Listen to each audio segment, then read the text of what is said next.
कोनो दिक्कत ना अपन गाँव से बाजार मोबाइल में कॉल कर रही हो गई। हाँ बोली। अरे हो मसा खींचा तो नहीं खे, अरे गवना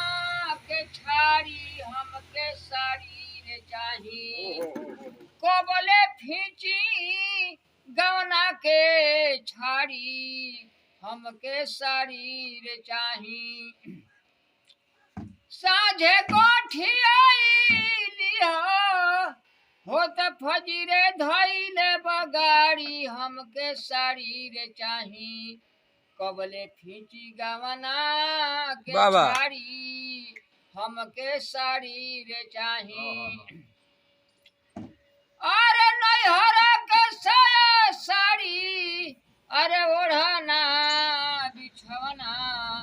हमका जननी तोहरो कमाई हमके साड़ी रे चाही, कबले फींची गवना के छाड़ी हमके साड़ी रे चाही, चाहे करिहा चोरी सैया, अरे खींचिहा ठेला गाड़ी हमके साड़ी रे चाही, कबले फींची गवना के छाड़ी हमके साड़ी रे चाही, ओ शोभर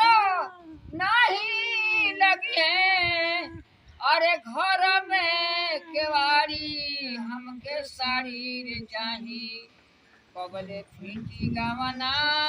के छाड़ी हमके साड़ी रे चाही। गाना गा के